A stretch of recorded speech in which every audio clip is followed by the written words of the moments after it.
Buenos días. Vamos a empezar la clase de hoy día. Habíamos estado viendo la clase anterior lo que eran los diferentes tipos de, o mejor dicho, la estructura atómica, ¿no? A ver, vamos a conversar un poco primero. Córdoba Cruz. Córdoba Cruz. Bueno, buenos días. ¿Qué eran los números cuánticos? ¿Qué concepto tiene de los números cuánticos?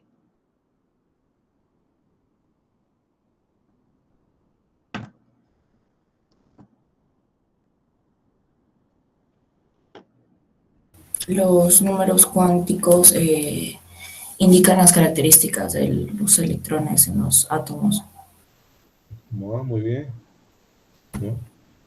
Permite caracterizar, ¿no?, a cada uno de los electrones en la estructura atómica. Muy bien. Asunción Polo. Presente. Hoy día estoy, señoritas. Bueno. ¿Qué era la electronegatividad?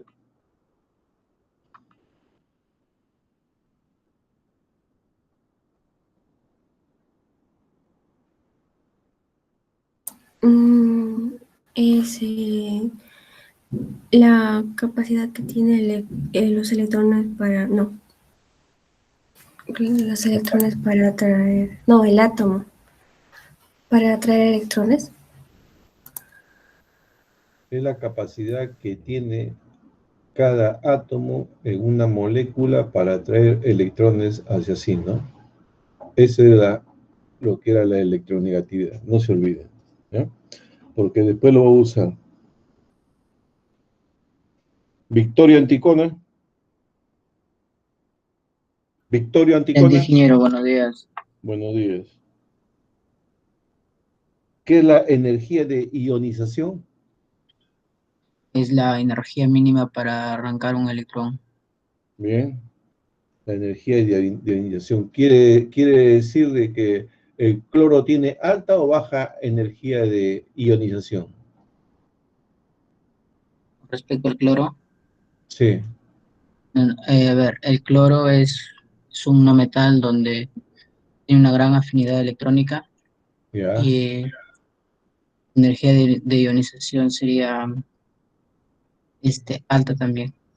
Muy bien. Alta, ¿no?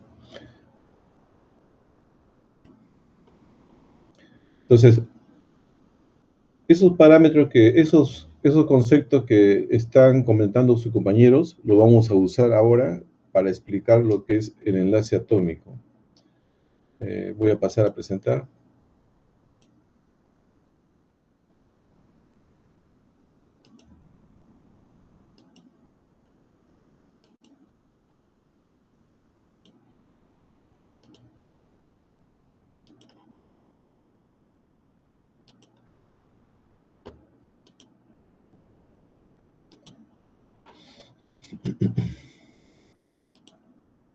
Entonces, hemos visto de que los electrones se encuentran configurados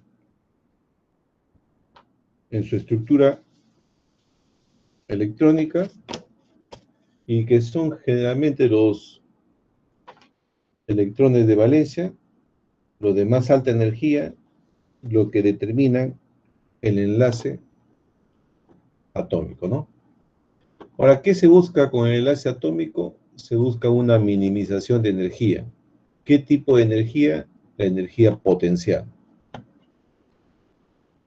Vamos a ver.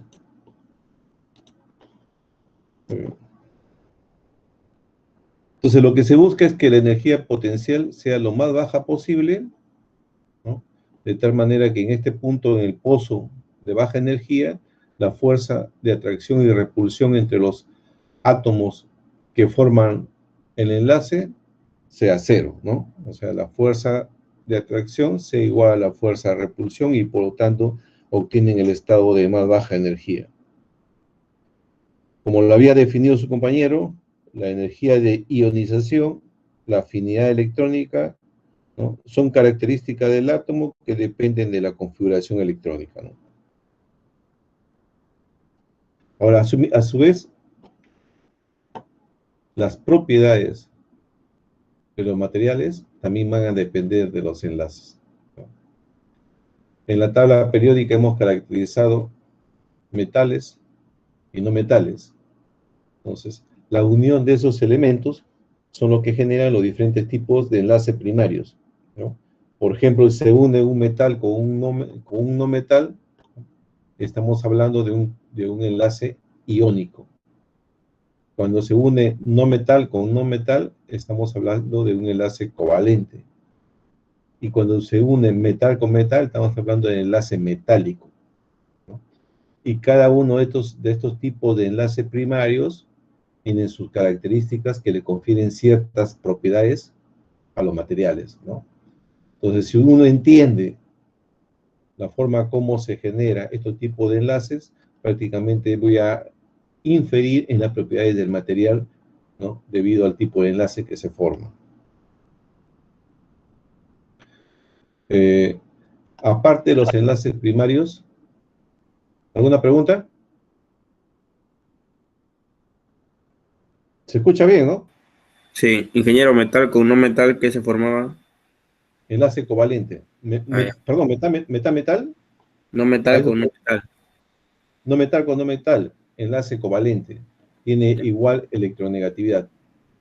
Gracias. Metal con no metal, enlace iónico. Tiene diferentes electronegatividades, ¿no? Y metal, enlace metálico, ¿no? Acá tenemos los enlaces primarios y también existen los enlaces secundarios. En este caso vamos a hablar del enlace de hidrógeno, ¿no?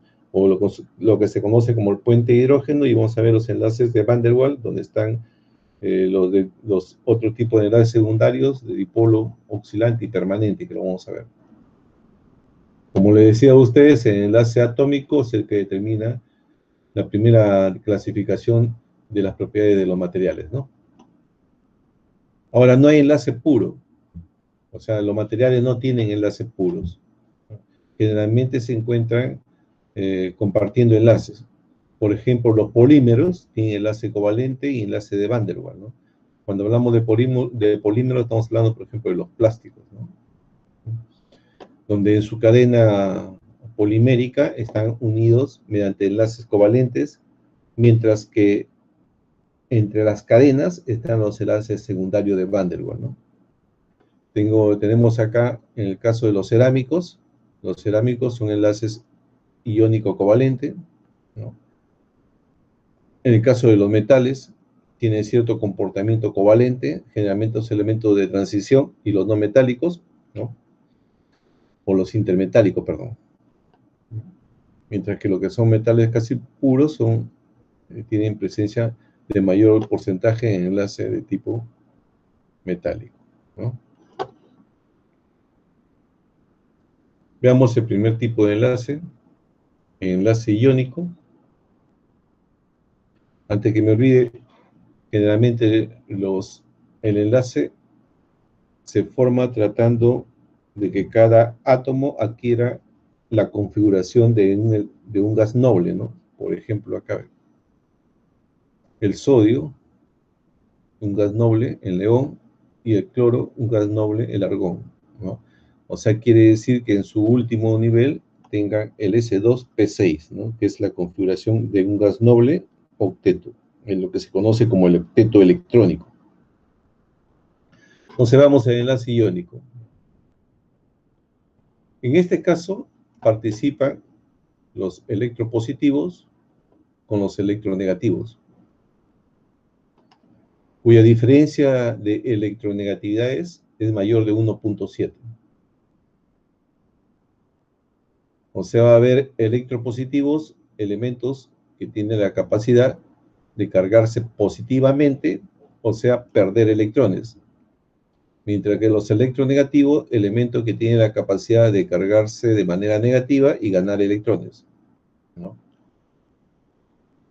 Ocurre una transferencia de electrones, pero esto no es digamos, tan sencillo, debido a que con la misma forma que ese electrones cambian su radio atómico y asumen comportamiento de una estructura cristalina.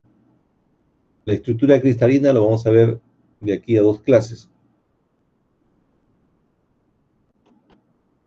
Observen acá, tienen el sodio, tiene la configuración del neón, y como a su último nivel, 3 con un solo electrón. Aquí está. Termina el sodio con 3s1, en los alcalinos, ¿no? Se une más el cloro, perdón, que son halógenos, y tiene 17 electrones, ¿no? Tiene la configuración del neón y sus 7 electrones que ven acá. El sodio, al ceder el electrón, se carga positivamente. Pero a su vez, como tiene mayor cantidad de protones, tendría 11 protones y 10 electrones porque un electrón lo perdió. Estos electrones son atraídos fuertemente, por lo tanto se produce una reducción de diámetro, de radioatómico. Puedo repetir, la reducción de radioatómico es debido a que al perder un electrón, los electrones restantes son atraídos fuertemente por el núcleo, en este caso del sodio.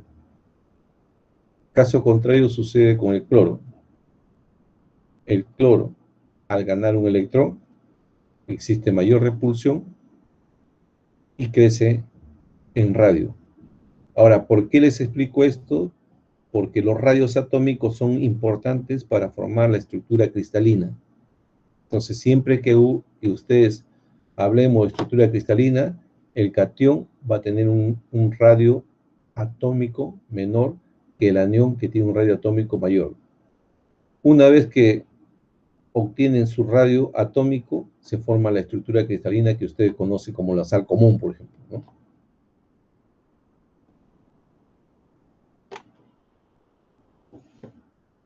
Son enlaces no direccionales. ¿Qué quiere decir enlaces no direccionales? Quiere decir de que el enlace lo forma, por ejemplo, en este caso, el litio con el flúor, ¿no? Observen el litio de ese tamaño, cómo se reduce su tamaño al pasar al litio positivo, mientras que el flúor de un menor tamaño crece su radio atómico una vez que gana su electrón, y esto es lo que sería la relación de radios. Cuando se hable de relación de radios catiónicos, aniónicos, se van a referir a estos radios. ¿Bien? Le decía que este enlace es no direccional porque puede estar ubicado en esta posición, siempre tocándose, y está en enlace. Puede estar en esta posición, en esta posición, en esta posición, en cualquier posición, siempre y cuando se estén ambos tocándose de tal manera que determine una distancia interatómica de equilibrio. ¿Está bien? Ahora ustedes se preguntarán, ¿pero por qué está acá y cuándo está acá o cuándo está acá? Eso va a depender digamos, de la estructura cristalina que forme. Por ejemplo, este cloruro de sodio tiene una estructura cúbica, que lo vamos a ver posteriormente, porque esto lo van a ustedes definir con parámetros, ¿no?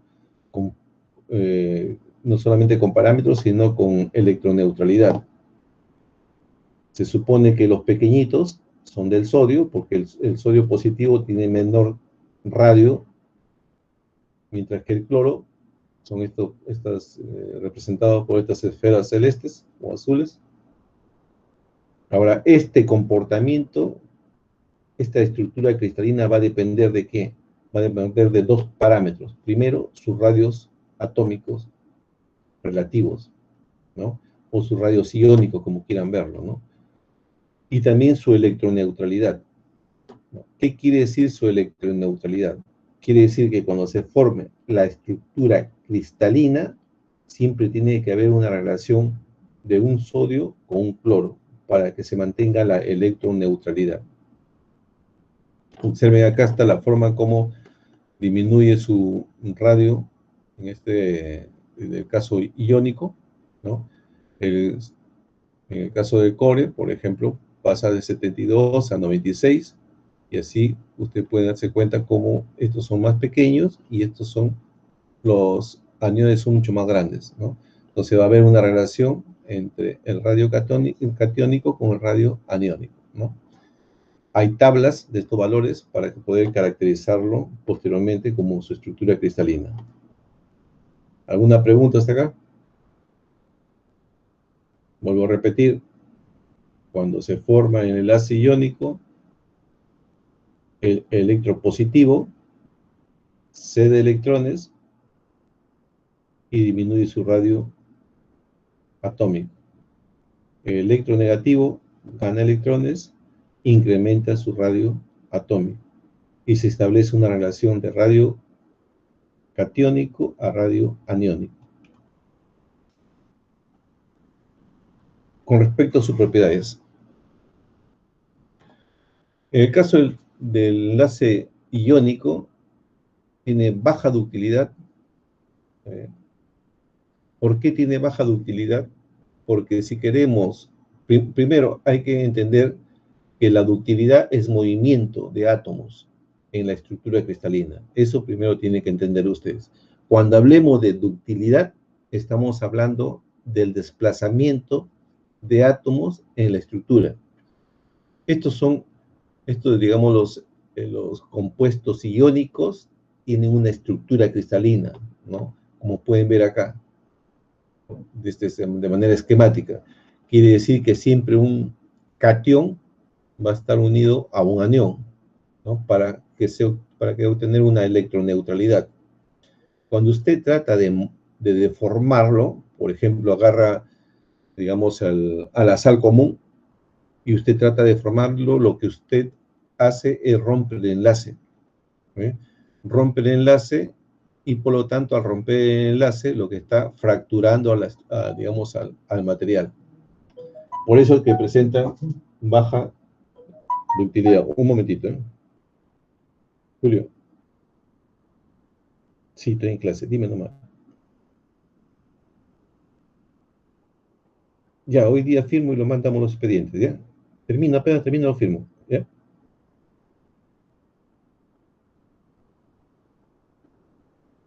No, es que estamos haciendo un favor todavía a mecánica y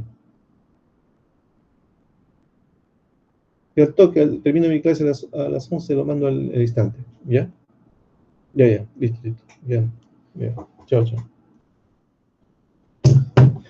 Le comentaba de que en el caso de los enlaces iónicos tienen baja ductilidad, porque cuando queremos mover, en este caso, los iones, consideremos como átomos, ¿no?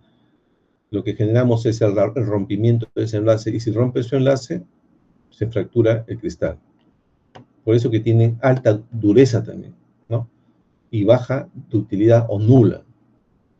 Ahora, su punto de fusión son altos, ¿no? ¿Por qué son altos? Porque son enlaces primarios, son enlaces muy fuertes. Para que rompa el enlace necesito altas temperaturas, digamos, altas temperaturas para que se funda el material y se produzca el rompimiento de los enlaces, ¿no? Su conductividad térmica es baja, como también es baja digamos, la conducción de electricidad. Bueno, la conductividad térmica tiene que ver con el movimiento, digamos, de electrones. Siempre que le hablen a ustedes conductividad térmica, quiere decir que va a haber un movimiento de electrones incesantes por efecto térmico que permite el incremento de la temperatura del compuesto, o del metal, o del no metal, ¿no? En este caso, acá es muy difícil. Esto no tiene electrones libres, ¿no? No es el caso del metal, que tiene electrones libres, como vamos a ver. Como no tiene electrones libres y no tiene electrones cedidos, entonces no tiene buena conductividad térmica. ¿Quién conduce la electricidad en estos materiales? En todos los materiales son los electrones libres. Acá tampoco existe electrón libre. Vuelvo a repetir, el electrón se cede al anión, ¿no? Perdón, el electrón se cede al anión, ¿no?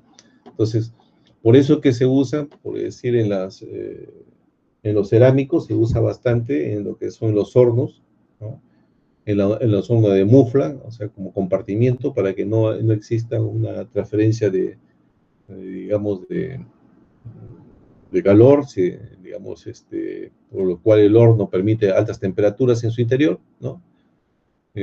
Tampoco produce un efecto, digamos, de conducción de electricidad, ¿no? Son parámetros muy importantes, propiedades muy importantes en este caso de los compuestos iónicos. Ahora, ¿qué es lo que ocurre? ¿No? Una vez que cede su electrón y se reduce de tamaño, y el cloro, aceptando el electrón, crece su tamaño, tiene la carga negativa y la carga positiva se comienzan a atraer mediante una fuerza electrostática, ¿no? Recuerdan ustedes la fuerza electrostática es igual al producto de las cargas por la distancia que los separa, ¿no? Entonces, A es la distancia de separación. Z1 y Z2 son el número de, digamos, de iones que participan en el enlace, ¿no? E es la carga del electrón. Es su cero de la permisividad en el vacío. Entonces, esto de acá es la fuerza con la cual se atrae, ¿no? La fuerza de atracción es positiva, ¿no?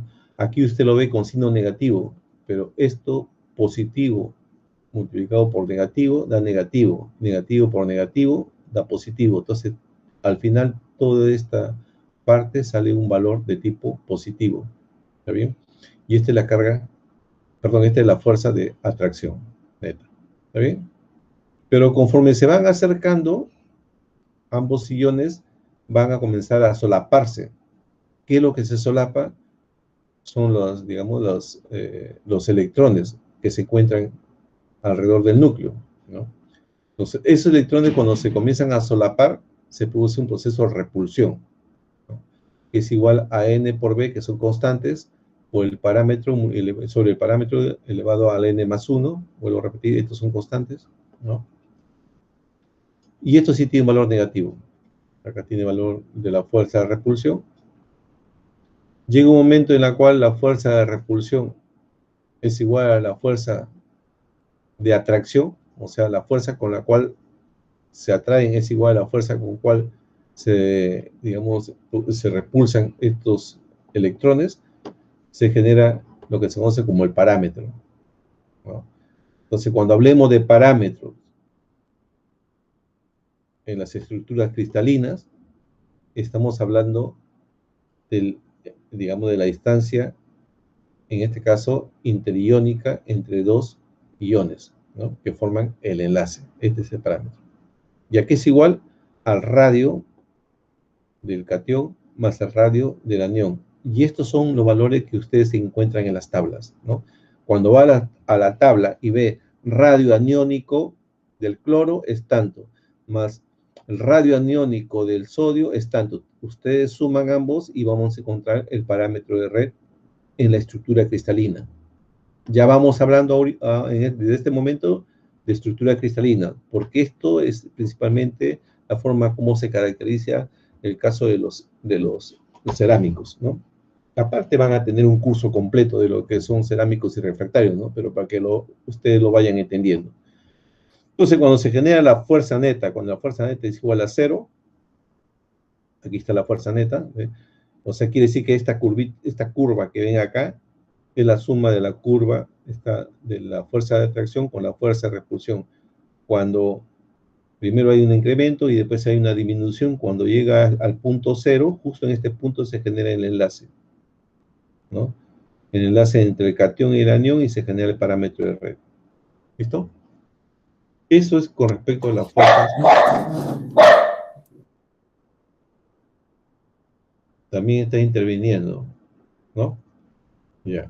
Fuerzas interiónicas. Ahora veamos lo que es la energía. ¿Alguna pregunta hasta acá? ¿Alguna pregunta aquí? Aparte del perrito que quiso intervenir. ¿Alguna pregunta? No, ingeniero. Listo, continuamos. Veamos ahora lo que es las energías interiónicas, ¿no? Ustedes saben que la energía es la diferencial de la fuerza digamos, por la distancia de separación. Entonces, ¿cómo obtiene usted energía? Simplemente sacan una integral de la fuerza, sería A, pasar sería A menos 2 Más 1 sería menos 1, sería menos menos más sobre A. Esto es la energía, ¿ve? Menos menos 1 más y A, ¿no? Entonces, si lo derivo la fuerza, ¿no? Con respecto perdón, integro la fuerza con respecto a D de A, me va a dar lo que es la energía, ¿no? Para que ustedes se den cuenta cómo sale la fórmula, ¿no? Y aquí tengo la fuerza atractiva. La fuerza, perdón, la energía atractiva, o sea, la energía con la cual los iones se atraen, y acá tengo la fuerza, la energía repulsiva, ¿no? En termodinámica hablamos del pozo, el pozo de energía, el pozo de potencial, ¿no? ¿Qué es el pozo de energía? Es la mínima energía que tiene un sistema en la cual se vuelve estable.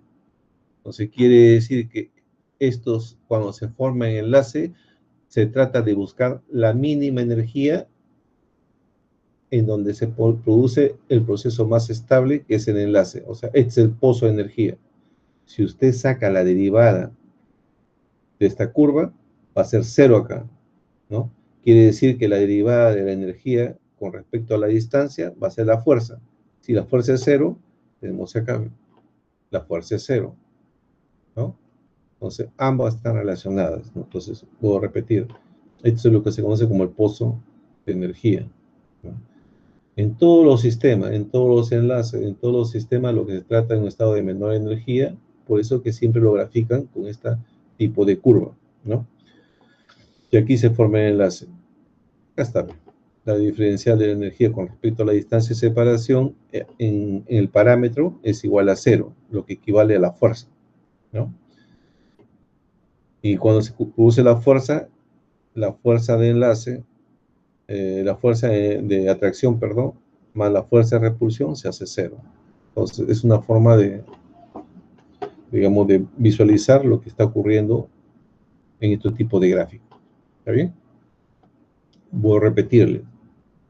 Existe una fuerza de atracción, ¿no? Y hay una fuerza de repulsión cuando se superponen los electrones. Cuando la fuerza de atracción es igual a la fuerza de repulsión, quiere decir que la suma de 2 es igual a 0. Acá está, ¿no? Cuando la fuerza de atracción es igual a la fuerza de repulsión en valor absoluto, veámoslo así, quiere decir que es igual a 0 y se forma el enlace. Esta fuerza 0 equivale al pozo de energía, ¿no? La mínima energía entre la suma de la energía de atracción con la energía de repulsión, ¿no? Y se forma el enlace, ¿no?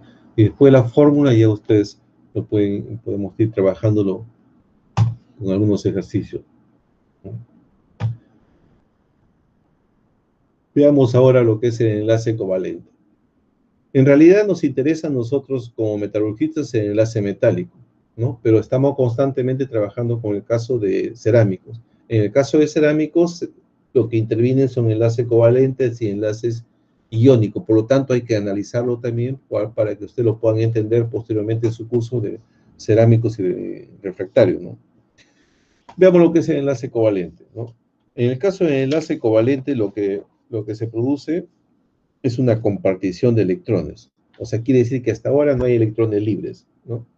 No hay electrones libres. O sea, en el caso iónico se cede y el catión pierde y el otro, el anión, gana, ¿no? En el covalente, ambos tienen los dos electrones, o sea, ambos le pertenecen, ¿no? Por ejemplo, acá es el caso del hidrógeno, ¿no? El hidrógeno comparte un electrón y el otro hidrógeno comparte otro electrón, ¿no? Y están merodeando en todas estas zonas, ¿no? Y estas zonas, ¿por qué? Porque son sus orbitales S, ¿no? No es que se encuentre en una sola posición. El electrón pertenece a ambos, pero se moviliza a través de todo el enlace que se forma. ¿Está bien? Por eso se dice que comparten, ¿no? Por eso que se asume que en este caso es la configuración del helio, ¿no? S2, ¿no? Ahora, ¿quién lo forma el enlace covalente? Lo forma cuando los átomos tienen una diferencia de electronegatividades menor de 1.7, o sea, quiere decir que ambos tienen la misma capacidad de atraer electrones, ¿no? Eso es lo que es la electronegatividad. Entonces, como ambos tienen la misma capacidad, que lo que le conviene mejor es compartir, ¿no? Vuelvo a repetir, cuando se comparten los los electrones, esos electrones pertenecen a ambos átomos, ¿no? Que están compartiendo. Por ejemplo, acá tengo este átomo de silicio que tiene 4, mira, el silicio tiene, bueno, termina en 3s2 y 3p2, tiene 4 electrones de valencia, ¿no? Para llegar a su octeto electrónico, tiene que formar lo que es 4 el tipo de enlace. En realidad, antes de que me olvide, acá realmente solamente tiene 2 posiciones para formar 2 tipos de enlaces, ¿no? Pero en este caso se produce lo que es la hibridación sp3, ¿no? Que después lo vamos a ver, y permite tener 4 tipos de enlace. Por ahora lo dejamos ahí.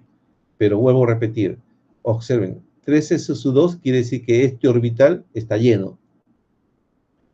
3p2 quiere decir que tiene 3 orbitales, px, py y pz, ¿no? Donde hay un solo electrón en un orbital, llamémosle px, y hay otro orbital en el py. Perdón, hay otro electrón en el py. Quiere decir que hay solamente 2 orbitales que le faltan, que pueden compartir electrones. Entonces, esto le daría la posibilidad de solamente de formar 2 enlaces. Pero lo que ocurre es la hibridación, donde un electrón de ese pasa a pz y se forma 4 enlaces, ¿no?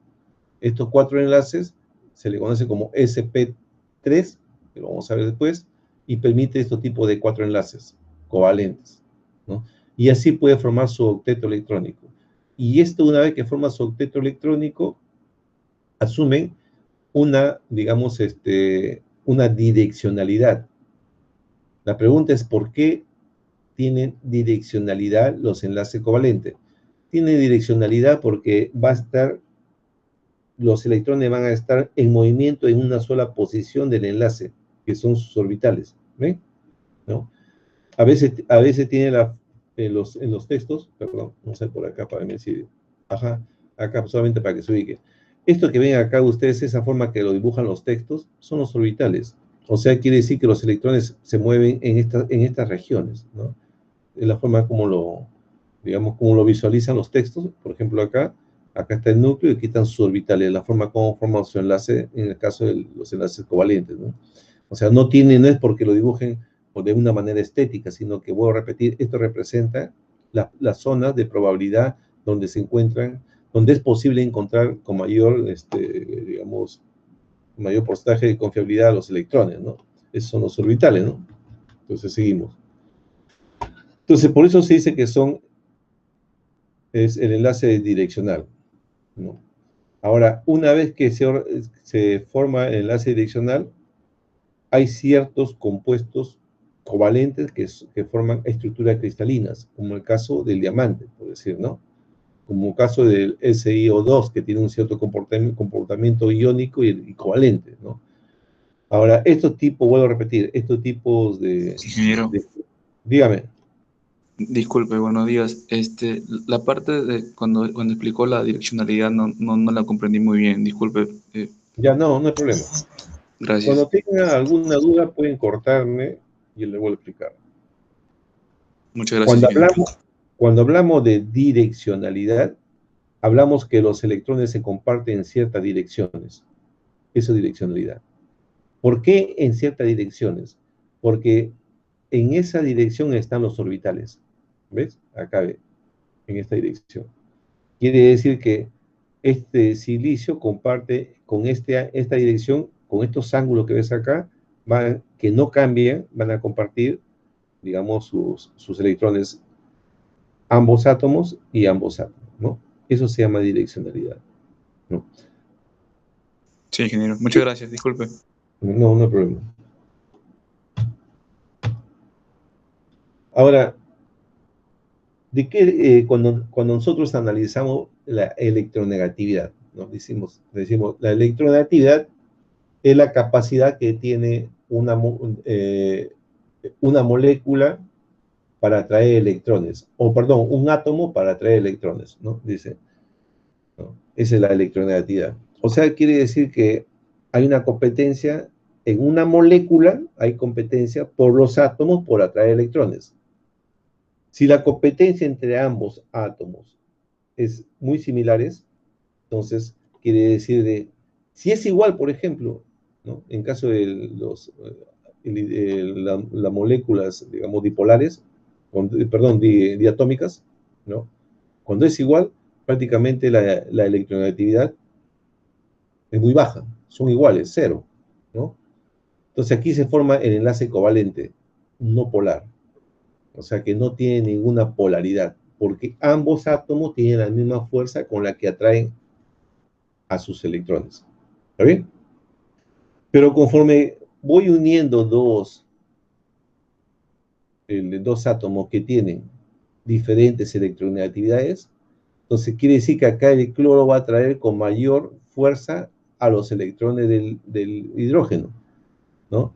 Y se va a cargar de manera positiva, mientras que el hidrógeno que le atraen con mayor fuerza se carga de manera, perdón, me estoy confundiendo, voy a repetirles.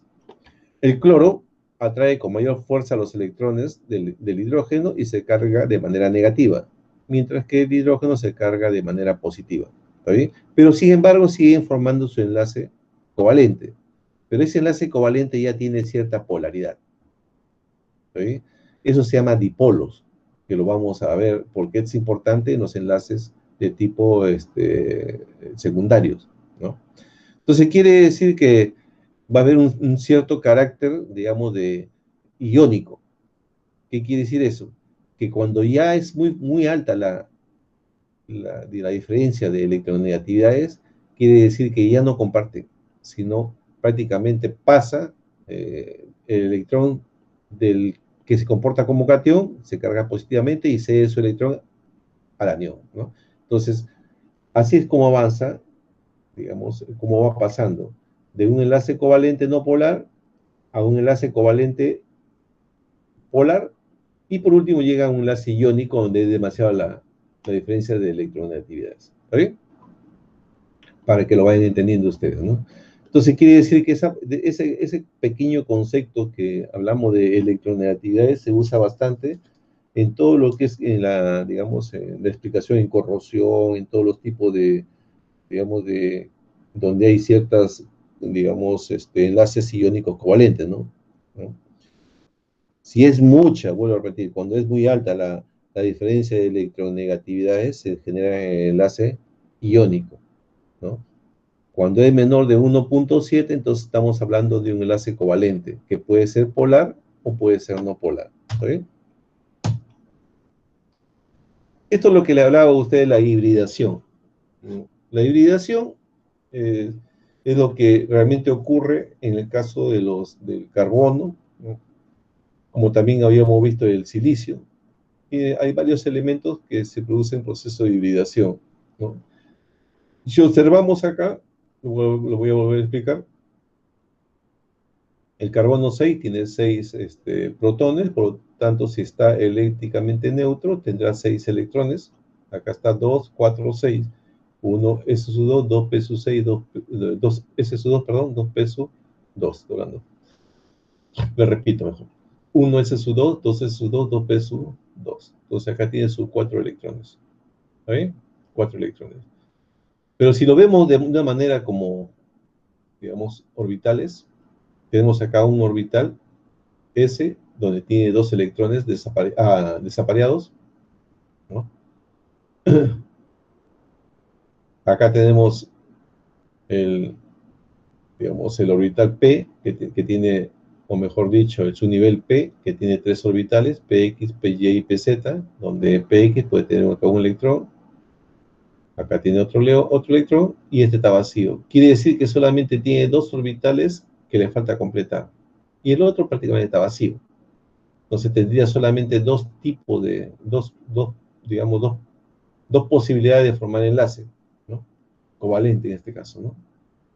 Pero lo que ocurre es que produce la hibridación, ¿no? Quiere decir, acá está, miren, tendrían 2 acá, ve, aquí está PX, digamos, PX, PY y PZ que está vacío. Entonces, hay una energía que se gasta para pasar del 2S al 2P, y de tal manera que se quedaría acá 2S1, 2P3, ¿no? Eso es la hibridación. Esa energía que se gasta, ¿no?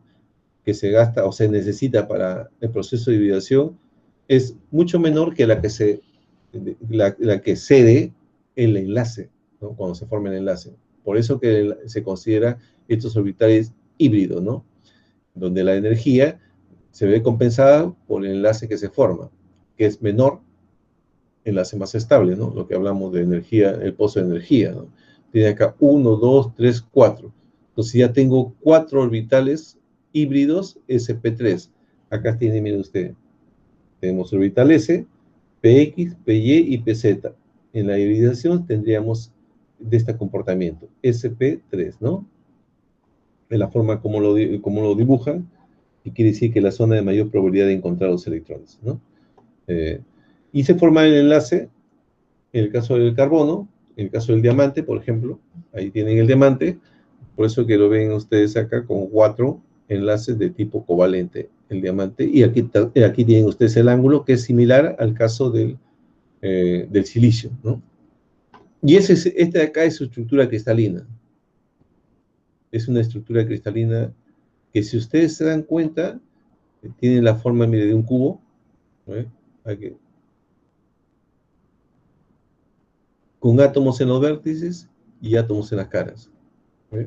En las caras, en la cara, en la cara trasera y posterior. Y una posición, que después lo vamos a ver, este tipo de posiciones internas, ¿no? Pero esta es la estructura cristalina. O sea, como el curso es estructura de metales, también vamos a ver estructura, en este caso, de algunas cerámicas importantes, ¿no? Por eso que yo, conforme le voy hablando a usted de enlace, lo estoy llevando a lo que son las estructuras cristalinas, para que ustedes lo vayan entendiendo. ¿Alguna pregunta? Todo correcto, ingeniero. Listo, sigo. En el caso de los hidrocarburos, siempre hablamos digamos, de enlace covalente, ¿no? Y uno se pregunta, ¿y cómo es posible de que los plásticos que yo veo en mi casa, viene el gasfitero y agarra el plástico y le aplica calor y lo deforma, ¿no? Y usted me dice que el enlace covalente es fuerte. Bueno, para que lo entiendan, el enlace covalente es entre átomos, ¿no? Ahora, las cadenas poliméricas se unen mediante enlace de Van der Waals, que son enlaces débiles. Entonces, cuando llega el gasfitero a su casa y aplica calor a la tubería, lo que está rompiendo son enlaces de tipo secundarios, son los que unen las cadenas hidrocarbonadas, pero no rompen el enlace covalente, porque el enlace covalente es muy alto, tiene muy alta energía, 1650. Lo que está rompiendo es el enlace entre estas moléculas, que es en caso del enlace de Van der Waals, 8 kJ por mol, ¿no? En cierto caso, por eso es que tenemos, digamos, elementos como el metano, el etano, el N-butano, que son gases, ¿no? Cuando hablamos de gases, quiere decir que el enlace que se forma, el enlace covalente, es en el gas. Cuando este gas pasa a estado líquido, o y ahí al estado sólido, por ejemplo, dice nitrógeno líquido, uno dice, uy, pero el nitrógeno es gas. Claro, cuando el nitrógeno es gas, se encuentra formando enlace de tipo covalente, ¿sabe? Pero cuando lo paso al estado líquido, lo que estoy haciendo que se unan esas moléculas. Y esas moléculas solamente se pueden unir mediante enlaces de Van der Waals, que son enlaces secundarios. Por eso su temperatura de fusión son muy bajas.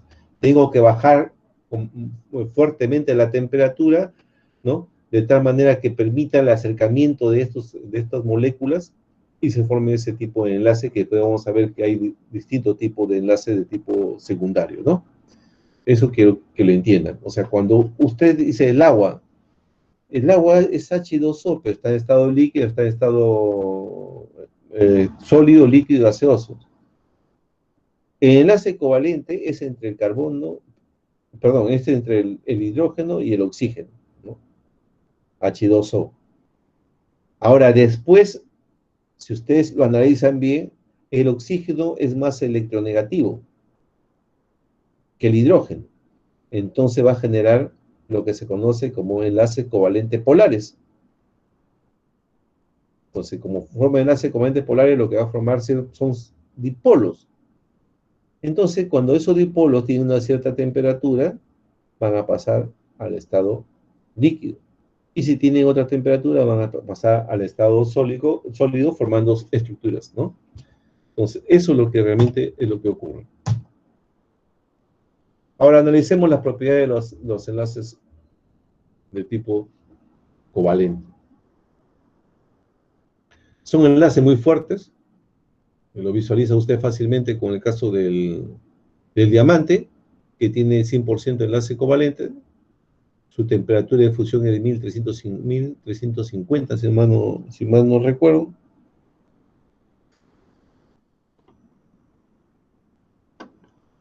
En el caso de los polímeros, los enlaces entre las moléculas es débil, debido a los enlaces de tipo secundario, ¿no?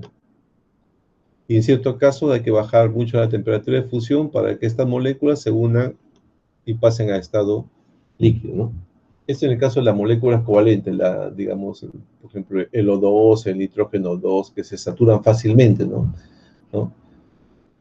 En el caso de los sólidos, como le decía a ustedes, en el caso del diamante, el cuarzo, ¿no? Tiene alta temperatura de fusión, debido a que son enlaces fuertes, y tienen alta dureza, por su mismo enlace. Pero a su vez tienen una muy baja ductilidad nula, casi igual que los cerámicos. La pregunta es, ¿a qué se debe?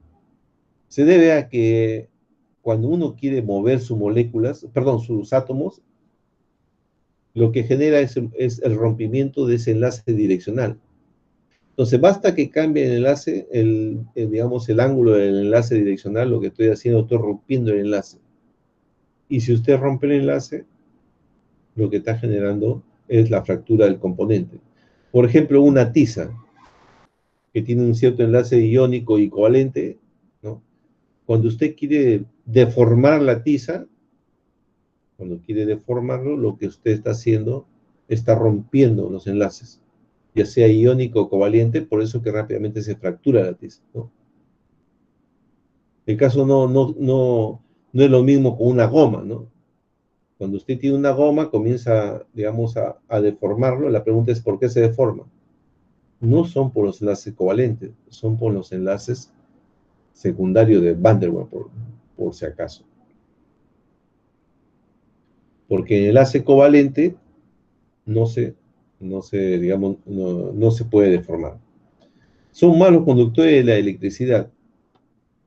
Vuelvo a repetir, la electricidad, digamos, la conducción de la electricidad, la conducción de la temperatura, ¿no? Ambos se debe a electrones, ¿no? O sea, tiene que estar presencia de electrones. El movimiento de los electrones, que se conoce como fonones, es lo que te genera el incremento de temperatura. El movimiento de los electrones entre dos polos es lo que te genera la electricidad, ¿no? Entonces tiene que haber electrones libres para que pueda tener estas buenas propiedades, tanto de conducción de electricidad como temperatura. En estos casos están unidos, compartidos entre los dos átomos. Y pasamos al enlace más simple, ¿no? Porque si hablamos de enlace covalente, el enlace covalente tiene toda una teoría completa, ¿no? Hablamos de orbitales, los orbitales sp lo hemos tomado de una manera muy simple, ¿no? Orbitales pi, los orbitales, hay varios tipos de orbitales, es mucho más complicado, ¿no? En cambio, el enlace metálico es bien simple, ¿no? Por eso es que a veces cuando le preguntamos, defíname el enlace metálico, y usted como metrología no lo puede definir, bueno, entonces ahí hay un problema, ¿no?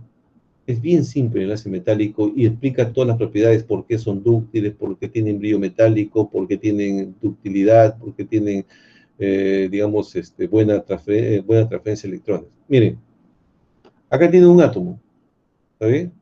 Ese átomo de metal tiene en su último nivel, tiene 1, 2 o 3 electrones, ¿está bien? Por ejemplo, el aluminio tiene 3, el zinc tiene 2, el cobre tiene 1, 1 y 2, generalmente trabaja con 1, ¿está bien? El hierro tiene 2 electrones en su último nivel. Entonces, ¿qué es lo que pasa? Esos electrones de valencia lo ceden. O sea, es como si ¿a dónde lo cede? A una nube electrónica. ¿Ven cómo está? No está en ningún sitio, pero está en todos los sitios, ¿no? O sea, no está en un sitio específico, sino está en todo y cualquier sitio de los electrones. ¿Okay? Y una vez que cede, se convierte en catión. Este catión asume un ordenamiento, que lo ven acá, es el zinc, un hexagonal. El caso del acero, el hierro, cúbico, ¿no? En este caso del titanio, también tiene tipo hexagonal. ¿Okay? Y quiere decir de que este ordenamiento que ven acá son de cationes, ¿no? Todos son cationes. Y la nube electrónica está por todo el material. Esa es la nube electrónica, son electrones libres. Entonces, por definición, ¿qué es el enlace metálico? El enlace metálico es cuando los átomos de metal ceden sus electrones a una nube electrónica y asumen un comportamiento regular. Cuando hablamos de comportamiento regular, pueden ser de varios tipos. Por eso se llama comportamiento, digo comportamiento regular o comportamiento específico. ¿Ven lo que es simple el enlace covalente? Y ese, perdón, el enlace metálico es así de simple. Voy a repetir. ¿Qué es el enlace metálico? El enlace metálico es el que se forma cuando los átomos de metal ceden sus electrones de valencia a una nube electrónica y asumen un comportamiento, una estructura específica ya. ¿Está bien? Ahora, ¿qué es lo que mantiene unido a los cationes? Dice, pero son cationes, ¿y por qué no se produce el proceso de repulsión? Por el balance de cargas con la nube electrónica. ¿Está bien? Con el balance de carga de la nube electrónica. Quiere decir que cuando tiene usted cobre, el cobre positivo, quiere decir que ha perdido un electrón, ¿no? Dice, aquí tengo mi metal. Dice, ¿qué pasa si pierdo 2 electrones? Si fuera el caso del cobre, paso al cobre 2 positivo. ¿Está bien? Y esto puede pasar ya a un proceso como en corrosión, lo que es a solución, ¿no? Como ion, ¿no? Antes que me olvide, los enlaces iónicos pueden conducir la electricidad a altas temperaturas, ¿no? Cuando se produce, digamos, condiciones en caso de sales fundidas, bueno, antes que me olvide, ¿eh? Porque también lo van a usar ustedes en pirometalurgia, ¿no? Por ejemplo, el caso de la obtención del aluminio, ¿no? Cuando tiene vuelvo a repetir, enlace iónico, en el caso del aluminio, por ejemplo, el enlace iónico puede conducir la electricidad en forma de iones a altas temperaturas en sales fundidas y a bajas temperaturas en soluciones electrolíticas, ¿no? Entonces, ¿qué quiere decir eso? En estado sólido, el cloruro de sodio no te genera el paso de electrones.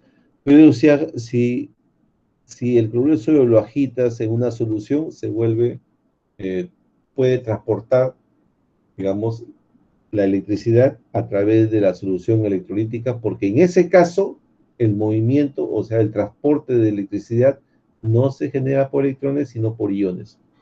Esto me había faltado explicarles en enlace iónico, ¿no? Bueno, seguimos con el enlace metálico. Entonces quiere decir que lo que mantiene unidos acá a estos cationes es la nube electrónica, ¿no? Acá también, y lo que le explicaba En el caso de los enlaces covalentes, siempre que se forme un enlace, va a haber un pozo de energía, ¿no? Ese pozo de energía, ¿no? A su vez, justo en este punto de pozo de energía, si le saco la derivada, tendría energía cero. O sea, acá está. Perdón, fuerza cero. La derivada de la energía con respecto a la distancia es la fuerza. La mínima de acá cero. ¿Ya? Digamos, esta figura, su explicación es similar al caso de los enlaces covalentes, los enlaces iónicos que les había explicado, ¿no? Ahora, ¿por qué tiene alta conductividad eléctrica? Bueno, porque tiene electrones libres. Quiere decir que si usted tiene un cable de metal, o mejor dicho, en su casa, cuando va al interruptor, prende el interruptor, no es que el electrón se mueva fácilmente desde cuando usted lo prende hasta cuando termina digamos, la extensión del alambre. No. Lo que ocurre es que si coloco acá si coloco un electrón acá, por acá está saliendo uno para mantener su electroneutralidad. Y si este pasa por un filamento como el foco de su casa, entonces lo que genera es digamos, el efecto termoiónico, ¿no? Un momentito, Mucho. Te llamo porque estoy en clase. ¿Puede ser? ¿Ya? Ya, te llamo. ¿Está bien? Entonces, lo que produce la conductividad eléctrica es el flujo de electrones libres. La conductividad térmica, ¿quién lo produce? También los electrones libres. Si usted incrementa la temperatura, hay un mayor movimiento de estos electrones en su interior. Ese movimiento de los electrones, que son los fonones, son lo que genera el incremento de la temperatura. Acá está, un mar de electrones, ¿no? La buena ductilidad. ¿Por qué tiene buena ductilidad los metales? Porque siempre que se produzca un movimiento de los átomos, como ustedes vamos a ver, porque ahorita vamos a ver la fenomenología, vamos a ver, digamos, nítidamente en los metales, conforme avancemos el curso, se van a dar cuenta ustedes, conforme se mueve, en este caso los cationes de metal, lo que se genera es un reordenamiento de la nube electrónica y se mantiene el enlace, ¿no? Salvo el caso de que sea demasiada la deformación, ¿no? Que después lo vamos a ver. El brillo metálico, o sea, siempre que tiene usted un metal, lo pone en presencia del sol y hay un reflejo, ¿no? Ojo, el reflejo solo se produce cuando es metal, porque si la superficie está oxidada, ya no es metal, sino que en superficie ya es digamos, en el caso iónico covalente, que no tiene buena brillo metálico. Entonces, si usted quiere tener brillo metálico, tiene que tener metal, ¿no? ¿Y por qué metal? Por ejemplo, si agarro un metal y lo pulo, lo desbasto y lo puro, elimino toda la superficie probable que pueda tener otro tipo de material, los pongo al sol y observo que hay un brillo metálico. ¿Por qué? Porque los electrones actúan como fuente de dispersión de los rayos de luz, ¿no?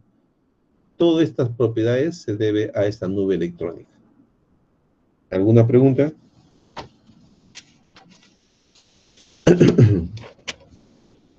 Ingeniero, o sea, prácticamente a un no metal yo también le puedo generar brillo metálico a través de, o sea, puliéndolo. No, al contrario, tiene que sacar, no tiene brillo metálico. Los que tienen enlace iónico o enlace covalente no tienen brillo metálico. Para que tenga brillo metálico tiene que tener electrones libres. Y los electrones libres solamente se forman un enlace metálico. Dime, te escucho. Claro, sí, generalmente que yo había entendido, o sea, que a un no metal, lógicamente, para producir un brillo metálico, entonces tenía que pulirlo. No, claro, no, solamente el metal. El metal Si tú agarras un metal común, ese metal en superficie tiene deformación de óxido por proceso mismo de corrosión. Entonces no esperes que ese tenga brillo metálico, porque en la superficie tienes otro material que no es metal. ¿Entendido? Pero si tú lo desbastas, ¿no? Le quitas todo, digamos, cualquier posibilidad de otro tipo de material en la superficie que tiene otro tipo de enlace excepto metálico, lo sacas todo eso, vas a tener un brillo metálico porque todo está en enlace metálico, ¿no? Sí, ingeniero. Sí, gracias. Vamos a hablar de los enlaces secundarios, ¿no? ¿Cómo se forma el enlace secundario? Como le decía a ustedes, es el caso del agua, para explicarle. El oxígeno tiene mayor electronegatividad que el hidrógeno, entonces atrae con mayor fuerza sus electrones y se carga de manera negativa, mientras que el hidrógeno se carga de manera positiva. Esta diferencia de posiciones de la carga positiva y negativa es lo que se genera, lo que se conoce como dipolo, ¿no? Por eso que el momento dipolar mu es igual a la carga de ambos, digamos, la carga ya sea catiónica o aniónica por la distancia de separación, digamos, de dichas cargas, ¿no? Esto es lo que se genera un dipolo. Pero ¿quién genera esta separación? Vuelvo a repetir, es la diferencia de electronegatividades. ¿Está bien? Generalmente se mide en Coulomb por metro, que Debye es el que más se usa, ¿no? El enlace covalente se genera entre el oxígeno y el hidrógeno, pero el enlace entre moléculas, en este caso, se genera mediante un enlace de tipo secundario. ¿Está bien? Son enlaces débiles, cuya energía varía, como ven acá, desde 4 a 42 kJ por mol. Este caso de 42 es cuando tienes enlace de puente de hidrógeno, pero vamos a ver. Este 4 es cuando tiene lo que se conoce como dipolos oscilantes, ¿no? O sea, que se forman dipolos que oxidan debido a la diferencia de temperatura, que lo vamos a ver también aquí en un momento. Entonces, el enlace secundario sería la atracción que se genera entre esos dos tipos de dipolos eléctricos. ¿Quién lo atrae? Es la fuerza electrostática, el producto de carga por la separación de ella, ¿no? ¿Y qué se origina? El enlace secundario se origina entre moléculas, lo más común. Y dice, ¿y entre átomos también? Sí, pero en este caso, cuando hablamos de átomos como los gases nobles. O sea, ¿cómo ustedes se pueden, se imaginan ustedes? Dice, siempre me hablaron de que el neón, el argón, el criptón, el xenón eran gases nobles, ¿no? Y por lo tanto tenían su último nivel lleno. La pregunta es cómo es que forman enlaces. Bueno, los enlaces que forman no son enlaces primarios, sino son enlaces secundarios, ¿no? Y esos enlaces secundarios se producen cuando se forman los dipolos. Y esos dipolos se llaman dipolos oscilantes o dipolos inducidos. ¿Qué es lo que genera? Por ejemplo, el argón. Tiene acá 18, su último nivel, si ustedes observan, está completamente lleno, 3s2, 3p6, su octeto electrónico. Eso quiere decir que son estables. Pero si yo bajo la temperatura, estos se van a comenzar a aproximarse. Y en millonésima de segundos, esa aproximación lo que genera es digamos, una deformación de su nube electrónica, ¿no? Generando que una zona se esté cargada con mayor cantidad de electrones, se carga negativamente, y la otra zona que está con menor cantidad de electrones se carga de manera positiva. Entonces, este átomo, en este caso el argón, ya es un dipolo, ¿no? Conforme bajo la temperatura, se van a formar más dipolos de manera oscilante, o sea, cuando se llama oscilante quiere decir que en un momento van a estar positivo, negativo, otro negativo, positivo, y se forma el enlace. Esto permite que los gases nobles formen enlace y pasen a estado líquido, como pueden ver acá, ¿no? El helio y el argón con estas bajas temperaturas, ¿no?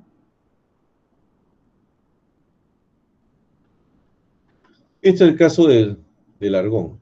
Pero también ocurre cuando tienes moléculas no polares. Por ejemplo, el oxígeno. O2. Digo, el O2 ya está saturado. ¿Cómo es que pasa del estado gaseoso al estado líquido y a estado sólido? Bueno, bajo la temperatura, y esas moléculas polares, no polares, perdón, se transforman en lo que son dipolos y permiten unirse formando enlace de tipo dipolo inducido. Acá tiene el caso del cloro, por ejemplo. Para que pase el cloro de estado gaseoso a estado líquido, a estado sólido, tiene que bajar completamente la temperatura, de tal manera que estas moléculas se van conforme baja la temperatura, hay un desorden, digamos, en los electrones que generan los dipolos oscilantes, ¿no? O dipolos inducidos.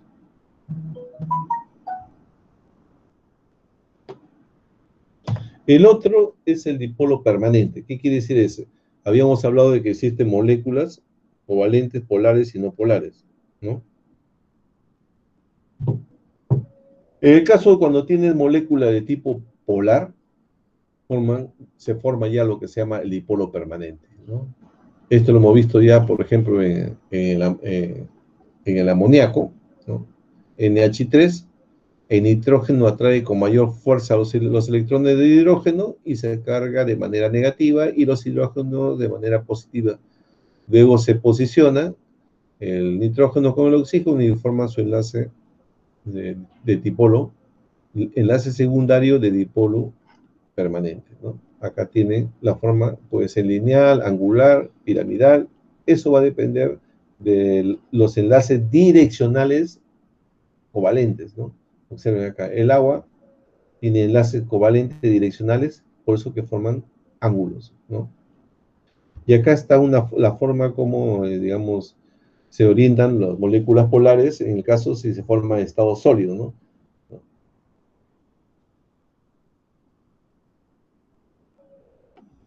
Algo que me olvide acá. Nada más. Entonces, vuelvo a repetir. Hay enlaces secundarios que se forman ya sea con dipolos oscilantes, cuando tienen moléculas polares o gases nobles, o dipolos permanentes cuando tienen moléculas covalentes polares, ¿no? Para que usted lo diferencie, ¿no? El inducido se genera en moléculas no polares o en gases nobles, moléculas no polares y en gases nobles. El permanente es en moléculas covalentes polares. ¿Está bien? El puente de hidrógeno es un enlace muy, digamos, más fuerte, ¿no? Por el mismo hecho de que los dipolos tienen mayor momento dipolar. Y se genera justo acá, entre el hidrógeno y digamos, estos átomos, como el caso del nitrógeno, oxígeno y flúor. Observen. Esta figurita que está acá, si quiero que la entiendan ustedes, el oxígeno tiene 6 electrones. ¿Está bien? Por lo tanto, forma 2 enlaces covalentes. Entonces, con hidrógeno serían 2, 4, más 4 que le queda, porque acá ha compartido 2, ya tiene 6. Y aquí está el agua. ¿Está bien? Y aquí está el oxígeno, vuelta, comparte un electrón con el hidrógeno, sería 2 electrones que le pertenecen a ambos, ¿no? Comparte un electrón con el hidrógeno que le da otro electrón y otro enlace covalente que le pertenece a ambos. Tendrían 2, 4, 6 y 8. Esto de que ven acá, estos electrones se llama densidad electrónica. O sea, quiere decir que estos electrones están disponibles por eso se carga negativamente, ¿no? Dice, ¿pero por qué se carga negativa? Porque tiene una densidad electrónica. Entonces, esta densidad electrónica es atraída por el hidrógeno, que es el que está más, sus electrones han sido capturados por el oxígeno, ¿no? Porque tiene por su electronegatividad, y forma lo que se conoce el puente de hidrógeno entre el oxígeno y acá el hidrógeno. Lo mismo sucede con el NH3, el amoníaco, ¿ve? Nitrógeno, hidrógeno, oxígeno. El amoníaco tiene 5, perdón, el nitrógeno tiene 5 electrones, 3 lo comparte. Con el hidrógeno 1, con el hidrógeno 1, con el hidrógeno 1. Quiere decir que acá tiene 2, 4, 6 y aquí le queda 2 más, 8. Estos electrones que ven acá es su densidad electrónica. ¿Está bien? Que es atraído por el hidrógeno, que como les dije a ustedes, el nitrógeno atrae sus electrones con mayor fuerza y se carga de manera positiva, por lo tanto, ese tiene tendencia a unirse con estos mediante este enlace conocido como puente de hidrógeno, ¿no? Acá tiene para el caso de nitrógeno, acá el caso del flúor, ¿no? Y es así como se forma. A ver. Dice la interacción coulombiana, claro, electrostática, ¿no? Entre el par de electrones libres, del par de electrones libres, estos son los par de electrones libres que hay acá, del átomo electronegativo, que es el oxígeno en este caso, que es el nitrógeno en este caso, que es el flúor en este caso. Acá tiene el flúor, tiene 7, no sé, miren. 2, 4, 6 más 1 compartido. Ahí. Y estos son sus pares electrónicos. La interacción coulombiana entre el par de electrones libres del átomo electronegativo y el hidrógeno. ¿Ven? Acá es interacción. Eso es lo que, este concepto que ven acá es lo que ven acá con rojo, para que lo entiendan.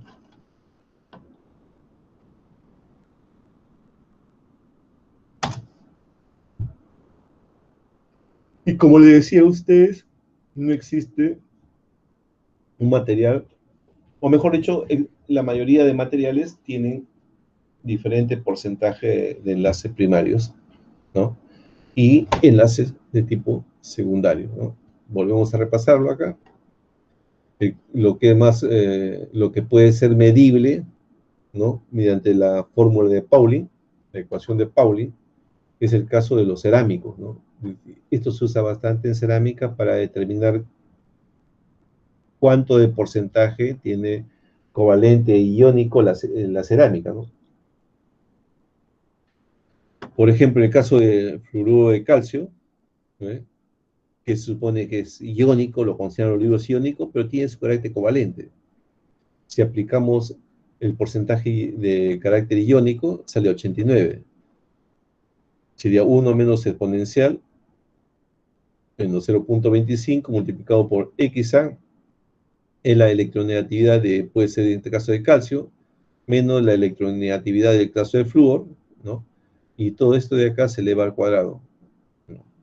No va a poner flúor al cuadrado, ¿no? Flúor nomás son electronegatividades, ¿no? Se eleva al cuadrado. Si considero negativo, va a ser positivo, ¿no? Y me da el porcentaje de carácter iónico. Por ejemplo, el carburo de silicio. ¿Recuerdan que habíamos hablado del silicio? Bueno, el carburo de silicio en este caso forma enlace en este caso con el carbono, ¿no? Ya no silicio que silicio, sino con el carbono, y tiene 12% de enlace iónico, lo cual quiere decir que tiene el 88% de enlace covalente, ¿no? Acá está el sulfuro de zinc, no sé si será la blenda o la esfalerita, pero acá está el sulfuro de zinc, en base a esta fórmula, tiene 18% de enlace iónico, quiere decir que la diferencia sería 82, ¿no? Por ciento de enlace covalente. En el caso de los metales, si ustedes observan, el arsénico y el estaño está en la parte inferior, ¿no? Recuerda la tabla periódica, en la parte inferior, por acá, que tiene un enlace, digamos, un comportamiento, digamos, semimetálico. Por lo tanto, ¿por qué tiene semimetálico? Porque tiene cierto porcentaje de enlace covalente, ¿no? También los elementos de transición que terminan con D, tienen un porcentaje de enlace covalente, ¿sí? Como les hablaba a ustedes, los intermetálicos, ustedes van a escuchar, dice, es un compuesto intermetálico, ¿no? Porque tiene cierto porcentaje de enlace metálico y enlace iónico, ¿no? Y por eso se llama intermetálico. Hay un montón de precipitados intermetálicos que ocurren en las aleaciones y que ustedes lo van a ver durante su carrera en el área de metalurgia física, ¿no? Acá, por ejemplo, el caso de los polímeros, que había hablado bastante ya con ustedes, tienen un enlace covalente. El enlace covalente de los polímeros es en la cadena polimérica, pero a su vez ambas cadenas se unen mediante un enlace de Van der Waals, ¿no? Que puede ser formado también por puentes de hidrógeno, ¿no? Generalmente se usa bastante el puente de hidrógeno para reforzar los polímeros. ¿Qué más? Y esta es la fórmula que le decía a ustedes, ¿no? Esta fórmula, vuelvo a repetir, esta fórmula de Pauling le permite determinar el carácter iónico y el restante sería el carácter de covalente, ¿no? Bueno, en el caso de metálico lo que se hablaba, ¿no? En el caso de los enlaces metálicos covalentes, ¿no? No había dado cuenta que estaba acá. Bueno, los elementos de transición, como les decía a ustedes, y también los materiales que tienen presencia en nivel PU, P1, P3, P2, P3, P4, P5, ¿no? Acá está, ¿no? En el caso del grupo 4, que son los carbonoides, ¿no? Tienen silicio y germanio, que tienen cierto enlace covalente, ¿no? Si ustedes revisan su tabla periódica, van a donde está el P1, P2, P3, van a la parte inferior, dice metales, ¿no? Esos metales siempre tienen un cierto carácter covalente, por la ubicación misma en la tabla periódica. Y lo que hablaba justo de los intermetálicos, ¿no? Que tienen presencia iónico-metálico, ¿no? Tienen una diferencia de electronegatividades cuando forman el enlace, ¿no? Metálico, tienen una cierta diferencia, por lo tanto tienen un comportamiento de tipo iónico, ¿no? Y acá está, ¿no? Van a encontrar una gran cantidad de intermetálicos en las aleaciones, especialmente las aleaciones no ferrosas, ¿no? Y en el caso de los aceros de alta, digamos, de alta resistencia, donde tienen bastante cantidad de precipitados, eso van a ver ya en metalurgia física, conforme avancen ustedes sus carreras, ¿no? ¿Alguna pregunta que tenga? Hemos visto enlaces. ¿Alguna pregunta?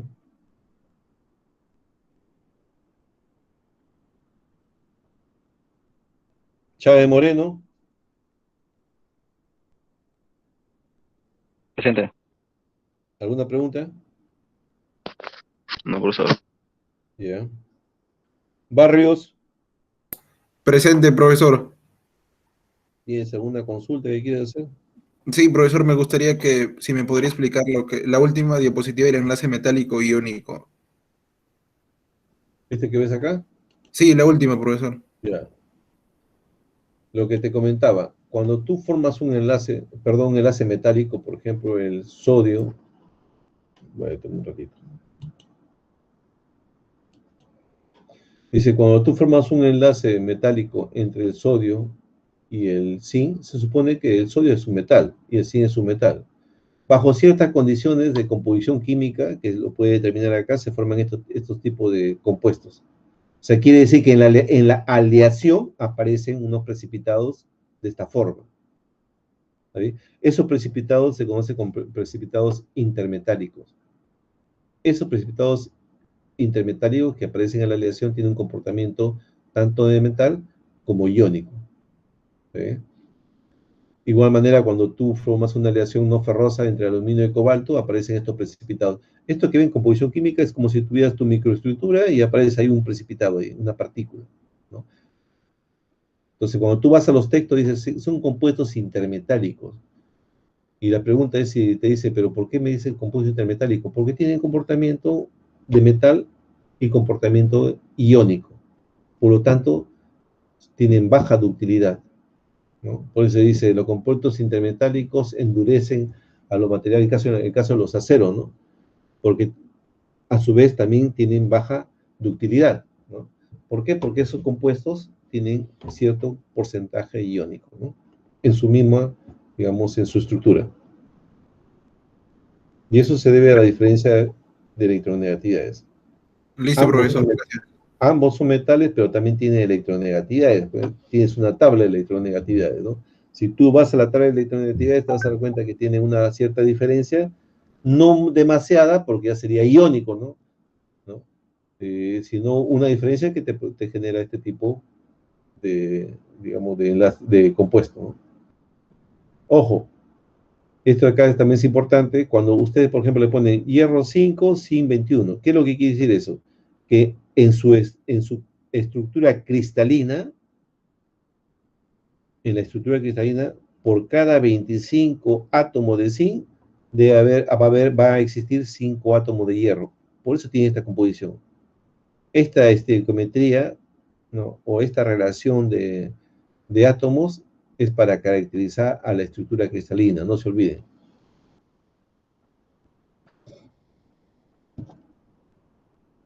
¿Alguna otra pregunta? Pasamos a ver algunos problemitos. Como le decía, Esta semana les dejo ya su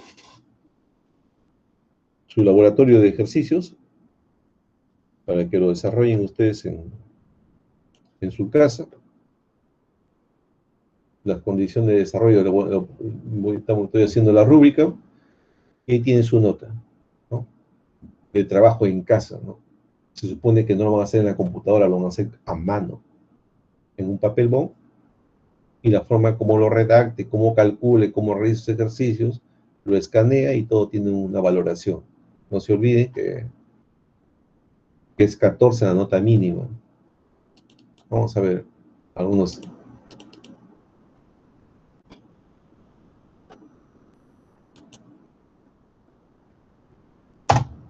Por ejemplo,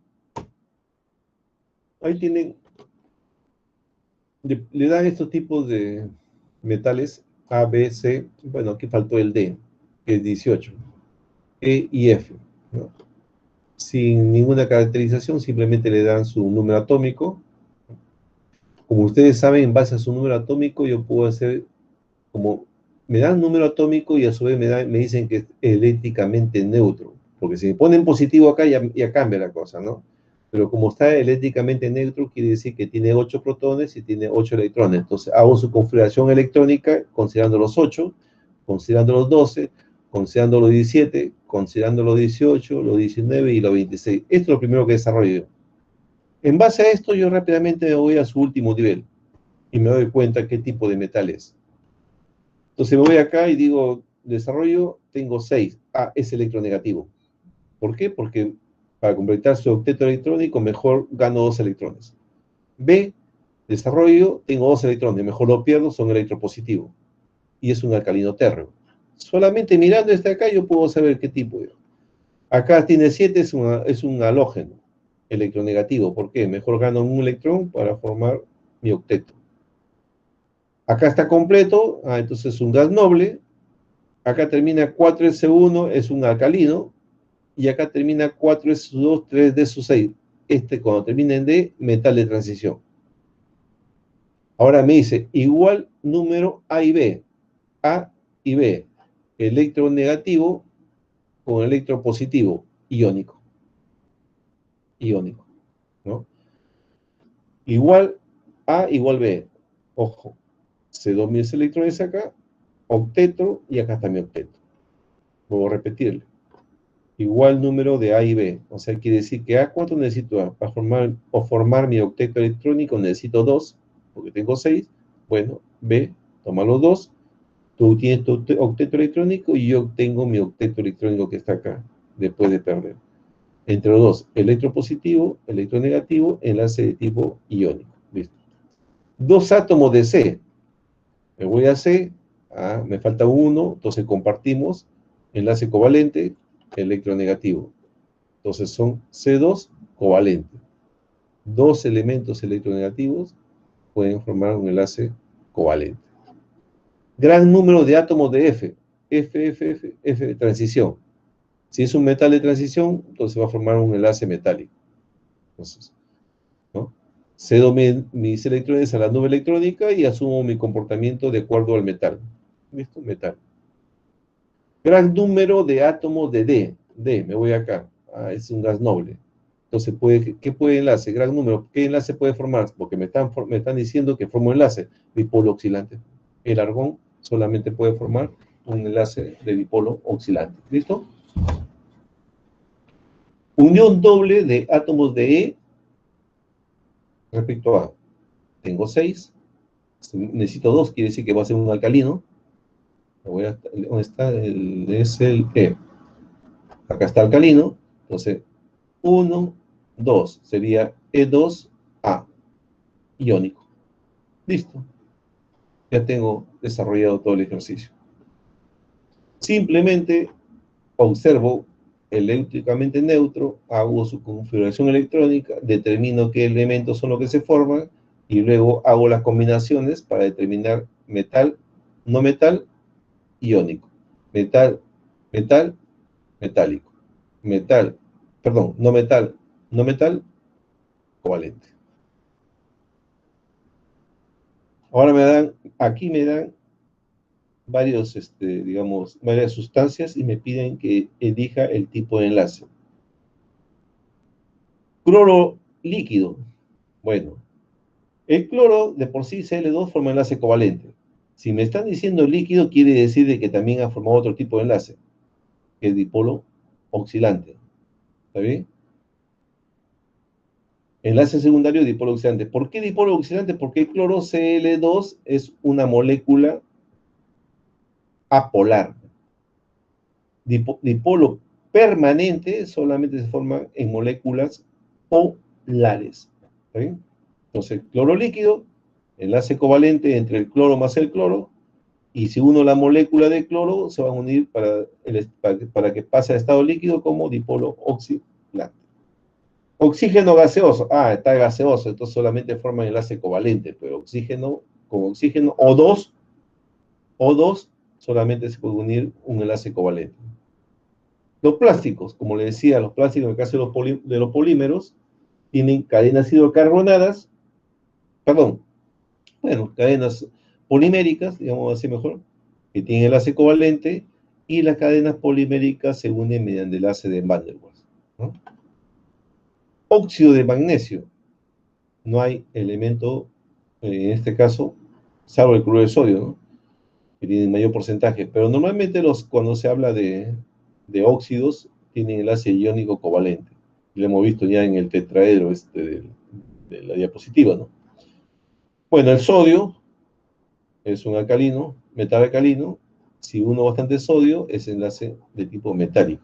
Claro está que el sodio no es muy difícil tenerlo como metal. Si quiere tenerlo como metal, tiene que tenerlo guardado en queroseno, ¿no? Porque en contacto con el ambiente reacciona fácilmente. No sé si lo han visto ustedes en química.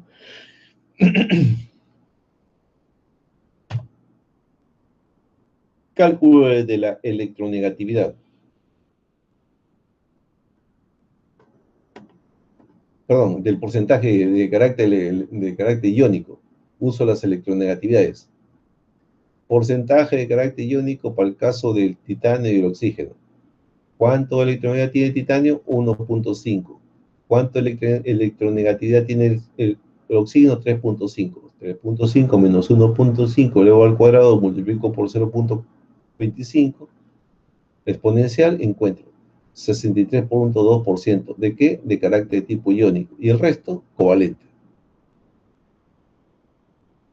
Este es el antimoniuro de indio, ¿no? Antimoniuro de indio.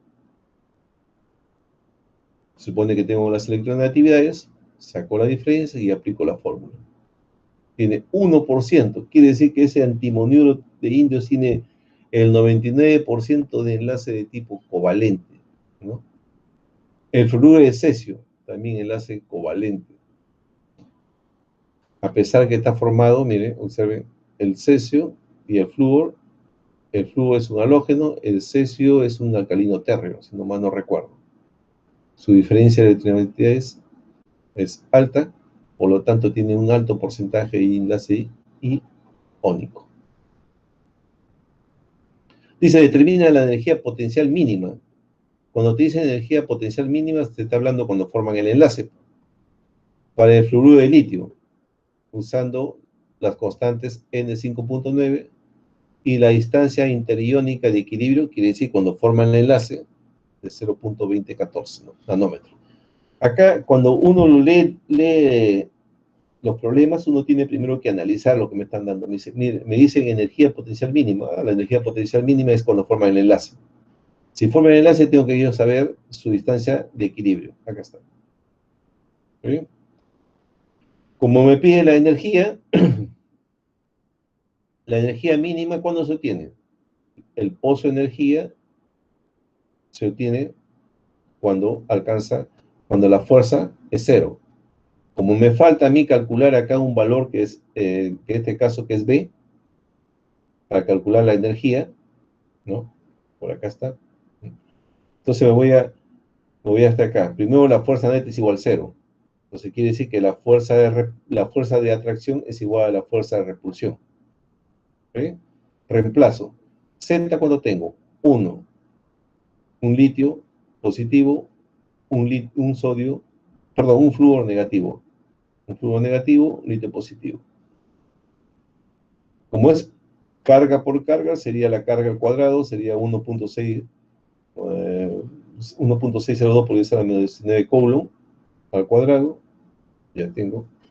4pi, la permisividad al vacío. Bueno, es una constante que es 8.85 por 10 a la menos 12 Coulomb cuadrado sobre Newton metro cuadrado. Es una constante, ¿no? Multiplicado por el parámetro al cuadrado, aquí tengo el parámetro al cuadrado. ¿Sí? Estas unidades en los ejercicios, estas unidades tienen que conservarlo para que pueda hacer, digamos, las simplificaciones, ¿no? Tengo n, 5.9, b es el que me falta calcular, a elevado a la, ¿dónde está? N más 1. ¿Sí? N es igual a 5.9, será 6.9. ¿Sí? Y aquí trabajo con las unidades, no se olviden. M a la 6.9 tiene que ser, ¿no? La distancia. Despejo, encuentro B. Una vez que tengo B, recién ahí puedo encontrar la energía neta. ¿Por qué? Porque estos valores de acá y este valor de acá lo necesito para calcular la energía, en este caso, es de atracción de repulsión. ¿Sí? Y todo simplemente es una simplificación. No se olviden que esto de la energía, la derivada de la integral, sería a a la menos 2 sobre 2, quedaría a, y después todo es igual. Es igual, y acá simplemente g no está al cuadrado. Acá sería 1.2, que es b, sobre el parámetro elevado a la n, que es 5.9. Despejo y encuentra la energía. Listo. Quiere decir que esta energía es el pozo de energía que se genera cuando se forma el enlace. Simplemente son cálculos, matemáticas, ¿no? Y esto es importante para ver cómo es que se forma el enlace. Cuando igualo es porque ya se formó el enlace, quiere decir que la fuerza de atracción es igual a la fuerza de repulsión, y por lo tanto esta energía es la energía mínima, ¿no? ¿Alguna pregunta?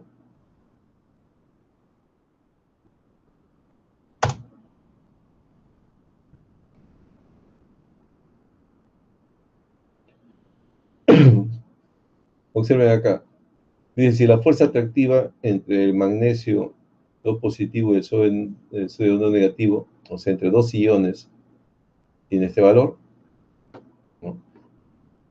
Y si el ion de sodio 2 negativo tiene como radio 0.184, ¿cuál es el radio iónico del magnesio? Simplemente es un, digamos, es un cálculo matemático, ¿no? Porque me están pidiendo, dice que la fuerza atractiva, nosotros sabemos que la fuerza atractiva es el producto de las cargas, acá está, que forman el enlace sobre la distancia de separación, que es el radio. En este caso el radio entre los dos, el radio del enlace, elevado al cuadrado, esto es permisividad al vacío, ¿no? Ahora, este radio que forma el enlace va a ser el radio de magnesio más el radio, mejor dicho, el catión magnesio más el radio del anión azufre, ¿no? Reemplazo este valor, esto en R sub 0, hago lo que es, digamos, desarrollo, despejo, y me va a salir esta fórmula, ¿no? Observen. Fuerza de atracción es igual a todo esto de acá, solamente lo que hago, esto de acá nomás reemplazo. ¿Sí? Ya tengo lo que es la fuerza de atracción en la parte inferior, todas esas cosas, y lo que hago simplemente hago un reemplazo valores, y obtengo el radio, ¿no? Y si ustedes quieren comprobar, el radio del catión tiene que ser menor que el radio del anión, pero eso siempre cumple. Mientras más carga tenga el catión, quiere decir que más electrones ha perdido, más pequeño es, ¿no?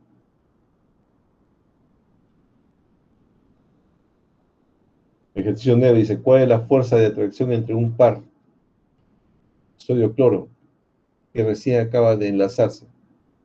Bueno, la fuerza de atracción, la misma que vemos acá, el radio va a ser el radio de enlace, que sería la suma entre los dos.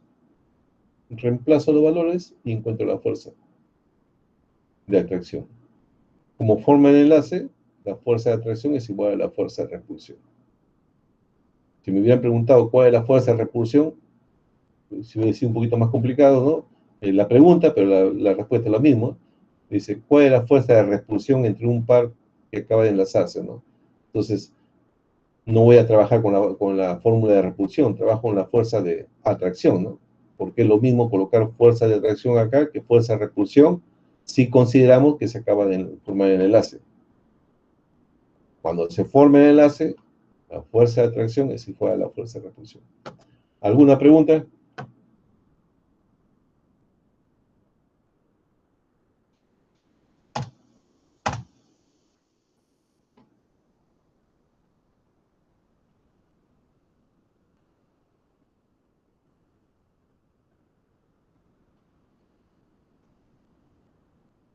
¿No hay ninguna pregunta?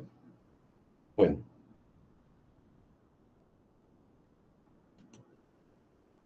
Ahí nos quedamos. Repasen lo que hemos visto hoy día. Al iniciar la clase hago las preguntas y continuamos con el desarrollo del curso.